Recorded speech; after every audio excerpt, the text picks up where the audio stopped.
What's up, everyone? This is your boy, Hstlgod, and welcome to the next episode of Cloutfinder. I'm really excited today. We got Chris Staples here. How are you doing today, Chris? I'm pretty good, man. Thanks for having me. No problem. Thank you for coming on. And, Chris, everyone knows you as, like a super high-flying dunker, like across your social media. And just so we can plug you in right now, people wanted to follow you. What's your social media handles where people can, see you at? Sweet. So on YouTube it's Chris Staples. Instagram is everybody_hate Chris. Same thing with TikTok is everybody hate Chris, no underscore. Yeah, Facebook Chris Staples. So pretty much mainly Chris Staples. But if you hear everybody hates Chris, that's usually my Instagram, and that's usually what the account that I usually work off of. Okay, that's awesome. So and I suggest everyone just go. If you want to see some crazy dunks, if you want to see some crazy things, just go and check them out. So, Chris, you've been dunking for like professionally how long now? Professionally, I would say like 6 years. Okay. Yeah, about 6 years. Okay. Got into my first dunk contest when I was 26. Yeah. So I wasn't a professional dunker. That was just my first contest. So I didn't really I didn't really start competing against like actual professional guys probably until like the next year. Okay. So, yeah. But like 26, 27 is when it all started to like get going. Yeah. Mm-hmm. Okay. So let's take this back to the beginning. So let's go through, because not a lot of people really know about your early basketball career. So, in the beginning, how did you really get started in basketball? Were you like on your high school team? Did you play in college anywhere? Yeah, like so with high school, I mean, I've always loved basketball. When I transferred schools my freshman year to my sophomore year. So I went to one high school my freshman year, transferred to a different one my sophomore year. And I really excelled in football, even though I love basketball. So like my freshman year of high school, I played varsity football as a quarterback. I didn't start, but I made some varsity my freshman year. That's crazy. So when I transferred to a better school that had a better football program, I went there and told the coach, who was like expecting me, I said, "Hey man, I'm letting you know before we start, I'm getting a basketball scholarship at the school. I know you got a good football program, but I'm getting a basketball scholarship." And the first thing he said was, "Good luck." And I excelled in football throughout my years of school, even though basketball was something I really loved. Football kept taking over, but I did play basketball. I just didn't get to that next level. Football was the one that took over, and so I went to school originally to play football. Okay. Yeah, and then it wasn't a passion of mine. I have a cousin that played in the NFL, and at the time he was just going to the NFL, so it was kind of like, "Hey, Chris, you follow right behind him. You go to the NFL too." Get But that money. It was my passion. I ended up letting football go and trying to go back to basketball in college, but I ended up trying to go overseas. I just started trying to work with like semi-pro teams, Eurobasket, just trying to skip the college level, just go play overseas, and it was very tough. I had a lot of no's, went to a lot of camps, and it was just crazy because the basketball was, for me, I'm like, I know basketball is my calling, but you may not know the exact direction it's going to take you, and then I stuck with basketball, and even though it wasn't the NBA that I ended up doing, I ended up getting signed with the Globetrotters. Oh, wow. And, yeah. Okay. So wait, so how did that happen? Crazy, man. It's really crazy. Like I was overseas in Spain. I was working out with the team, trying to do the whole loving basketball thing, go play basketball overseas and make money that way. And I'm like, hey, I don't have to be in the NBA. If I can make money playing basketball, that's all I really cared about because I love the game so much. It ended up, this is in 2012. Okay. And Spain was going through its financial crisis during this time. So a lot of things were shutting down. And so when it came to sports, basketball came secondary to football, the soccer team. So in Spain, everything's sponsored by the banks. And so when banks start shutting down, they'll Mm. take away the lower sports before they take away the bigger sports. So like the basketball arena is like this, but the soccer arena is like this right next to it. So basketball is like they can only pay like the local players. Okay. Yeah. And so I got sent back home, went back to working a regular job. I was like on the verge of like just letting basketball go. You know, by this time I'm like 25 years old. Still haven't played college basketball, haven't played any overseas basketball. Like the career window is dwindling for me at the moment. And so I was kind of like at a crossroad on what I wanted to do. And someone mentioned to me like, hey, try out for the Globetrotters, man. Like when you were over here in Spain, you were dunking the ball really good. And I'm like, he was a person who lived overseas. So I'm like, it's easier said than done. Can't just try out for the Globetrotters. And I told him, I'm like, I want to play real basketball. I don't want to play like show basketball. He was like, A hooper. yeah, I'm a hooper. I want to play in the NBA. I want to play competitive. Like they look like they play around a lot. I think like a month later, I'm at work and I just send an email to the Globetrotters. And I've been doing that like for years already, sending overseas teams and coaches and camps, like my own little resume of what I can do. And so I did the same thing with the Globetrotters, not really knowing exactly who they were or, you know, what they represent. And someone responded, said, hey man, these dunks are good. We would love to like maybe see you in person. And the rest was history from that point. I got a tryout with the Globetrotters. I was ready to go and play with the team for 4 or maybe 3 years. 3 years, been to 50 countries with the team, and it just excelled it was like the start of my career. Okay. So is that how you also got really started in content, like sports content, when you started off with the Globetrotters? Yeah, I would say that because with the Globe, I mean, you know, Instagram, I don't even think Instagram was even out at the time. Instagram, I don't remember what year Instagram came out, but like I still start to have content, you know, like, you know, it wasn't like mixtapes back then. I used to watch the N1 mixtapes and Team Flight Brothers, and, you know, I used to watch all their mixtapes, but I never really had somebody to record for me until I got to the Globetrotters, where a lot of cameras were out and people were recording, and I would just like repost that stuff. And that became my content from what, you know, fans will repost. And I would just put that on Facebook. And then when Instagram started to pop, I started to put on Instagram and, you know, started to gain a little traction. And then that was like, everything just started to like work like clockwork from that point. And I just started to get a rhythm, and people like this type of content, I post more, you know, and started to create content for myself. And then it just pretty much everything kind of like just was a stepping stone to get to the next level.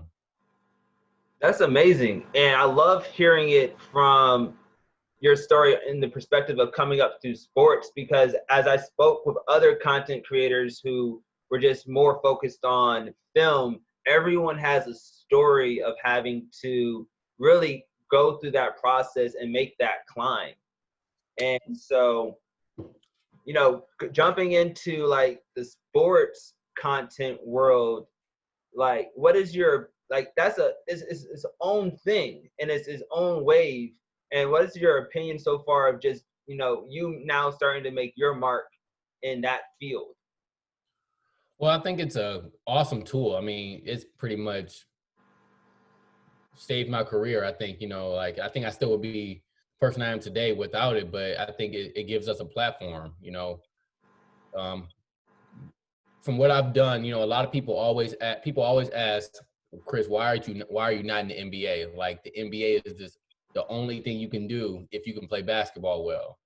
Mm-hmm. And you know, I think I've started to build a career where I'm like showing people you don't have to be in the NBA. You can be your own person, where you have your own platform. You know, and the NBA is a great platform to have, but it's not the only one.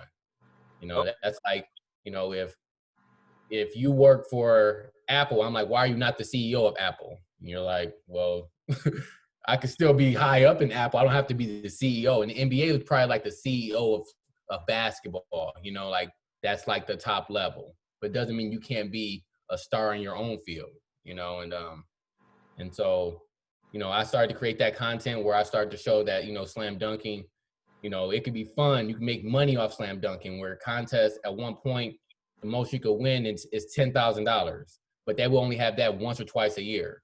But Mm. nowadays, you can have, you know, they got to the point where they had a show called Dunk King where you can win $100,000 in one night.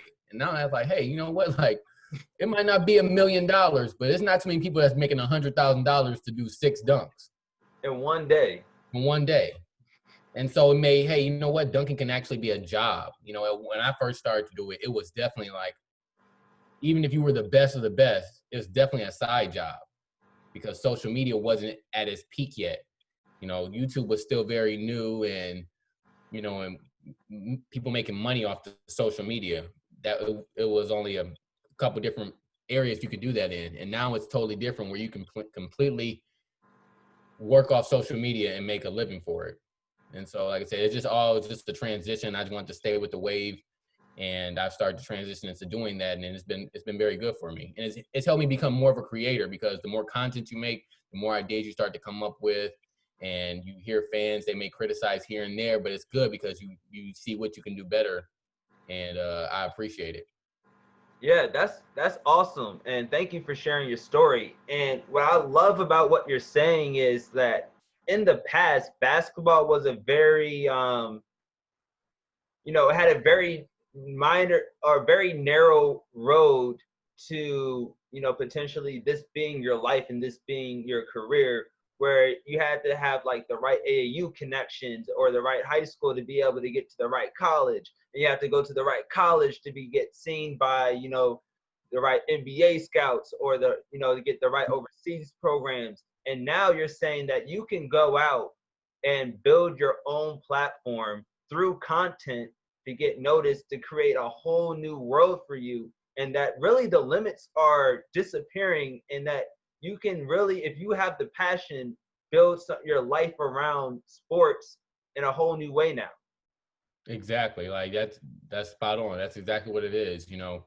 Um, and I look at, like, you know, guys like that are in the NBA or celebrities. They don't always have to be in NBA, but these guys are younger than me. So you think they're not watching Instagram and YouTube just like I'm watching it at home?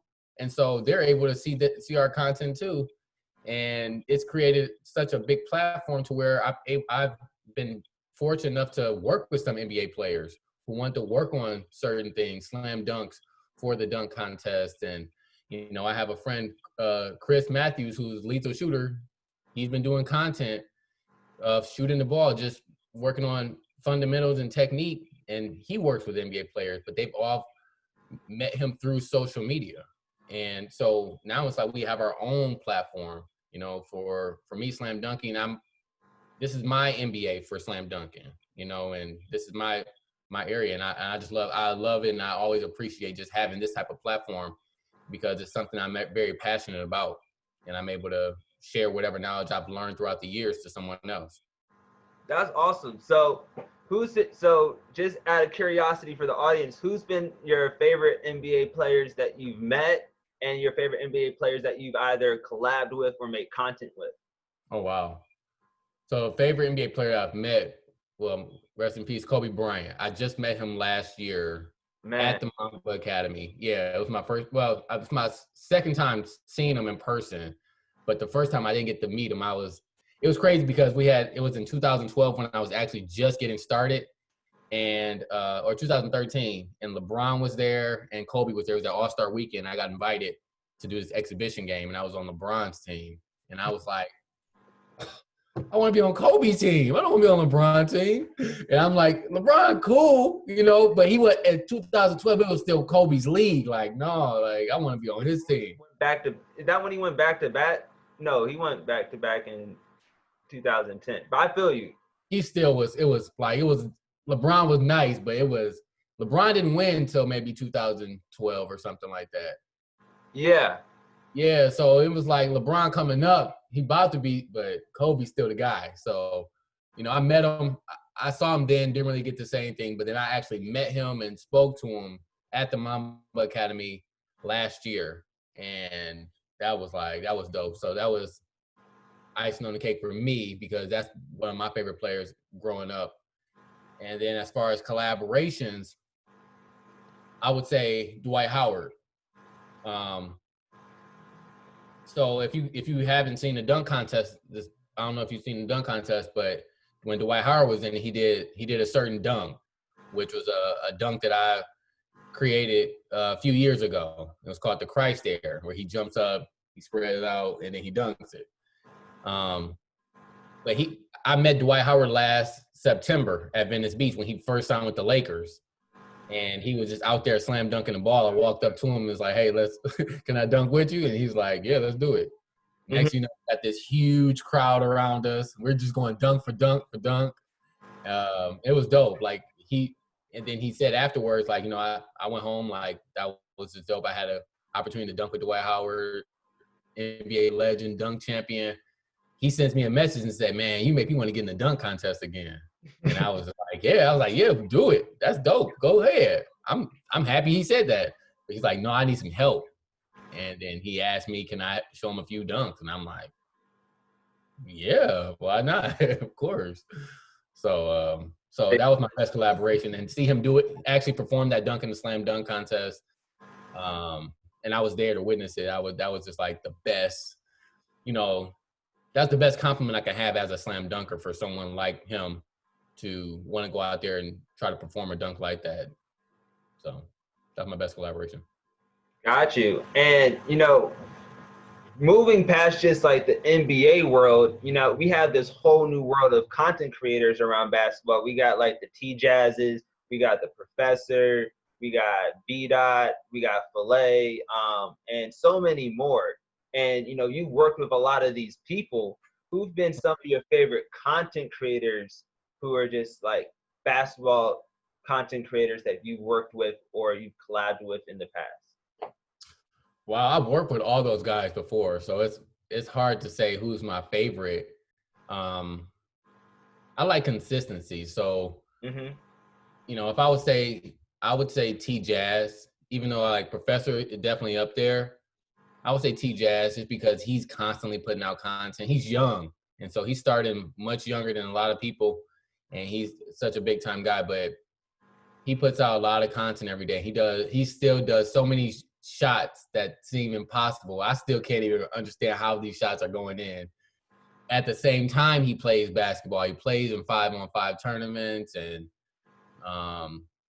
then doing the trick shots and putting up buckets. So I appreciate him, you know. Okay. And I like consistency. I can go on T-Jazz's page a few times a week. He's putting out something crazy, and he's been doing that for the last few years. So I would say him. Okay. So T-Jazz is your favorite. And so let's go back to, like, we were talking about, you know, you're about to do your first dunk contest again after a year, taking some time off because of, you know, the pandemic and everything. So for everyone who doesn't know, what goes into being prepared for a dunk contest, the mentality you have going into a dunk contest, rather than just being like, you know, a content creator where it's just, I'm just showing off cool dunks? Yeah, it's different, man. When it comes to slam dunking, it's completely different. It's not something you can put on YouTube and you know, with YouTube, you're making a video and you're the narrator, you're the creator, and that's what it is. So it's a creator. So if I'm doing a skit, if I mess up the lines, guess what? We just start over, do it again till the line's right. You know, if I'm, you know, and if I'm the professor and I'm doing a certain move to show everybody this dope move, I might have messed up 3 or 4 times. I do the same thing myself when I'm doing like certain trick shots. You know, I might mess up a few times, but I'm only gonna really post when I make it. You know, it's totally different with dunk contests. This is like the real thing. This is reality. There's no do-overs in these dunk contests because it's for money. It's a real competition. You can't really botch this. So it's really to show off your skill. And, you know, because I've been doing it for years now, and I've just, you know, and like I said, I go out there and you just have to be prepared because you don't want to be embarrassed at the same time. You obviously want to go out there and win because that's a lot of bragging rights. You know, it's, yeah, I mean, if you're a competitor, you're going to you want to win. So I just think it's a lot of focus on your own craft, not really thinking about what the other person is going to do. Just know what you're going to do and how you're going to impress the crowd. And like I said, I've been focusing on that and trying to master that for years. It's been, like I said, it's always really fun to have these competitions. The guys I'm going against aren't even from this country, but I consider these guys like my brothers. We've traveled and competed so much over the years. It's amazing. Someone I know in Poland and another guy I know in the Ukraine. Like, I've seen these guys sometimes more in my own family because we competed so much. So we're like really close when it comes to the slam dunking competitions. And so it's always a great chess match at the end of the day. Yeah, that's beautiful. And what you're speaking to kind of reminds me just of like the overall brotherhood that comes along with just basketball. You meet so many people, and you've been blessed to meet people from around the world. And so say you have like a dunk contest that's coming up, like a really big one, and you have like a month or two to train. Like, what are you doing to, get in shape, or to get your, bounce to where it needs to be, or your dunks to the level they need to be, so you are giving yourself the best shot to win? Right. Well, everyone's different as far as how they prepare. A lot of my dunks I jump off the dribble. Sometimes in contests people like to hold the ball and things like that. I'm more of a game dunker, so I usually just like play basketball. And probably like after I get done hooping, I just want to see like how high I'm jumping, or how are like some of my transfers when I'm actually jumping, doing between the legs or something like that.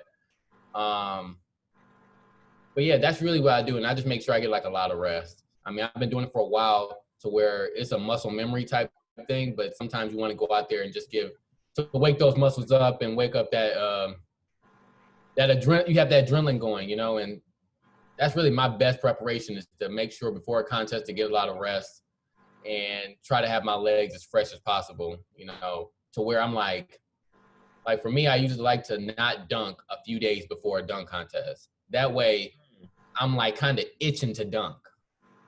So that way when that contest starts, all the adrenaline comes out at the right time. That's my thing. Because I've been doing it for a while, that I don't need to sit here and like I need to go to the gym and practice all these dunks unless I'm trying something brand new that's never been done before. But I like to get to the point where I'm itching to slam dunk the ball, and that way I'm hyped every time a dunk going in, because I've been waiting for this, and like that's just my like personal strategy. I'm not sure how everyone else does theirs. I feel you. And so let's shift a little bit, and let's go back to the content side of things. So say you're a high school player coming up, or say you've already been through the system, you didn't make it to the NBA, but you're very passionate about basketball and you're trying to get noticed, so this could be your life. What would you recommend to all like the basketball players out there, but just really all the athletes out there who are trying to build their platform to be seen and build their career around the sport they love? For me, I think social media is like gold right now. I would say post content all the time. Don't be afraid to talk. If you look, a great example is someone like, Julian Newman, right? Mm-hmm.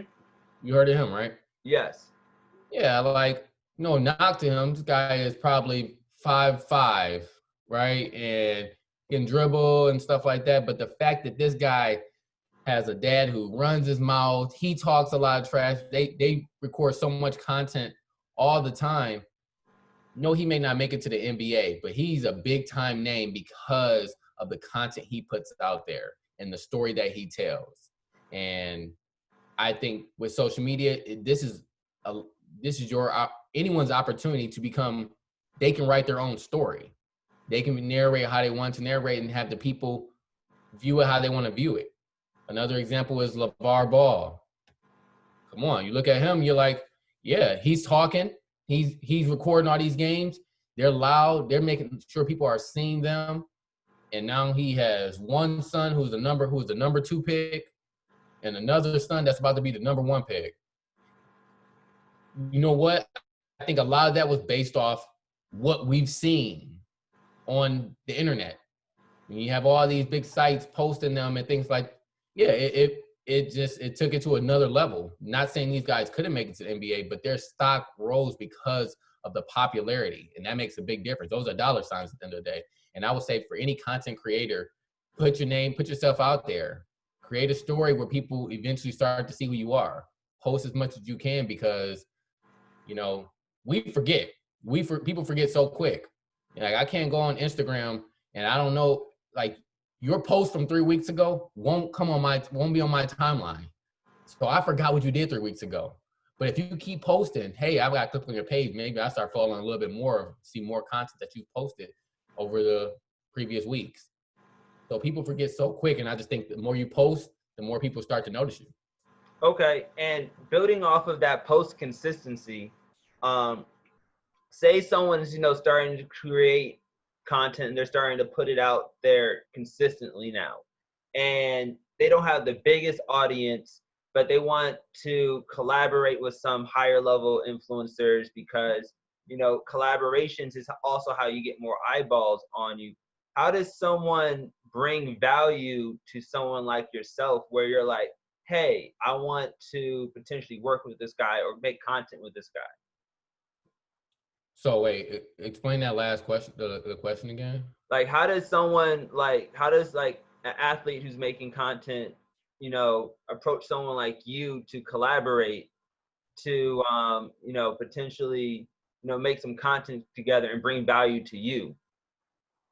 Well, you have to see, like, what's your skill? What's your skill, and how can that skill be good for that other person, where it looks good? They may not want to post you on their page because, like, well, you don't bring too much value to me, but I can see how this can work together. So I'll go work with you on your page. Now with you on your page, that might bring more eyeballs, because they're like, oh wow, I didn't know he worked with that guy before. And then it starts from there. Now you get a little bit more followers, and you do the same thing. And with me, as an example, I didn't start off as big either. Like, I saw what my audience liked, and I kept giving it to them. That's usually how it works. So when I first started doing Instagram, I was posting random stuff. I was posting my dog. I was posting breakfast. I didn't know. I was just posting stuff, just like, I'm thinking it was just like Facebook. But at one time, I posted a picture of me jumping over this girl at Venice Beach, and she had a bikini on, and I was dunking the ball. It was just dope. It wasn't like a sexy thing. It was just like, there's palm trees in the back, there's a basketball being dunked, there's a sunset, and then there's a girl. And you're like, it was like the perfect picture. And I got so many likes off that picture that I'm like, hey, dang, that was the first time I ever had this many likes before. So I started posting more like that. And then more. Then it became, hey, you know what? Let me post some slam dunks and see how that goes. And people started to like it. So I just kept giving the people what they want. And that's kind of what anyone else has to do, and I started working with other people, bringing more eyeballs to my page. And I always try to now slam dunking, that's my gift. And I try to make my gift collaborate with anyone. I try to make everything about slam dunking. So if I met the Bachelorette, I went on the Bachelorette 2 years ago. Okay. And they called me for the show. And I was like, all right, I'd never even seen the show before, to be honest with you. And so I had to learn a little bit about it. They said on night one, they want something crazy, crazy entry. So the first thing I'm thinking, of course, yeah, I'm gonna slam dunk the ball. I don't know how it's gonna work, where it's gonna make this work with me and the Bachelorette girl, but I'm like, I'm gonna find something. And so I ended up jumping over her on the first night and doing a slam dunk. I made it about basketball. That's the best collaboration you can probably get. ABC is the Bachelorette. Hey, let's make it work. And so that's what I do with anything. And I would say that for any content creator, in order to level up, find your skill, find out how it can work with the other person where they're interested in working with you. Because you don't want to bring someone, if I play basketball, I'm not bringing a computer tech guy onto my channel and we're not, what are we talking about? What are we doing? It just got to make sense. Okay, so let me try to summarize what you just said real quick, just to make sure that I got it and the audience is able to take it away as well. So you're saying, one, you want to post a lot of content, experiment, and build your relationship with your audience so you know what they want and you can double down on what works for you. first, and then take what you've been doubling down on and what's been working with you, and seeing who can benefit by collaborating with, your special skill set, and how you guys could, basically come up together. Right on point. All right, perfect, perfect. So I know you're a busy man. I'm not going to keep you for too much longer, but I want to ask you, from being you on the content side of things, on the dunking side of things, from maybe the Bachelorette, and being a globetrotter, what's been your favorite like basketball memory or basketball experience, or just your favorite situation that has arisen from you just going through this journey? That's a hard question to answer because like I appreciate all the moments, like because I'm a guy who quit football, had loved basketball, and I appreciate the journey. So it's so many different favorite moments I can have. Like man, with the Globetrotters, I got to travel over 50 countries. I got to go everywhere. I got to go to Afghanistan and play in front of the troops. It's a lot of things, just to be I was in front of 15, 20,000 people at Madison Square Garden with the Globetrotters, slam dunking the ball, and they're screaming my name. I'm like, man, this only happened with Carmelo Anthony. Now it's me, this is crazy. So it's hard to say like what's been my favorite moment. I can say the Globetrotters. I can say, well, I haven't even mentioned this, but I did a movie in 2016 called Slamma Jamma, and it was a movie about pretty much me and winning a slam dunk contest. Made it to Hollywood theaters. I've never taken an acting class a day in my life. I starred in a movie through slam dunking. With that movie, they recruited a lot of people. But funny thing is, a lot of my friends, people that I'm actually associated with and work with over the years, became a part of the movie, even as extras. So I'm like, wow, I get to do a movie with some of my friends. Like, that's an awesome memory to have that I'll never forget, and to have that, like a guy who come from Detroit, living in California, doing a slam dunk movie, like, this is great. So, like I said, it's so many things that I could say, but the journey is still going on. And so, every moment was great for me in order for me to get to the next level. And so, like I said, that's tough to say which one's the favorite. Got you. But thank you there's so many, and that's what's up, and that's what I love about this world we live in, because there's so many opportunities that are just going to arise from you putting in the work, putting out content, and being true to yourself. And so, last question before we head out: what's next for you, Chris? What can we expect from you? What should we be looking out for you that you want people to know about going forward? Well, what's next? I would say, I have a company called Global Dunk Empire, in which, pre-pandemic, we were just really getting going. So it kind of took a step back. But, I've created a company where, sorry, someone's walking in right now. My roommate walking in right now, sorry. So, but pre-pandemic, we started this company where we're doing a lot of different slam dunks and things like that. And we actually did halftime shows for the NBA. And we were really going, and I really want to create a platform where there are other guys that are talented like me who maybe didn't get their chance to go to the NBA, to have a platform they can be on and display their talents on a larger scale, as in I did, but it's not always, there's not really too much of a window for a lot of people to get that opportunity. And so I figured with the NBA, why not do NBA halftime shows where you can display your talents on a big scale in front of a lot of people. And that's what I'm trying to do for the next generation of guys that's coming up, because even though I took this path, it may not work out for everyone like that. I may have just been fortunate to have that. But, guys who have that talent, I would love for them to show it off in some type of way and get compensated for it. And so Global Dunk Empire is the company that's going, and hopefully in the near future, you'll see a lot more of us. Okay, and how do we support you? Is there a website we can go to? Is there a page we can follow?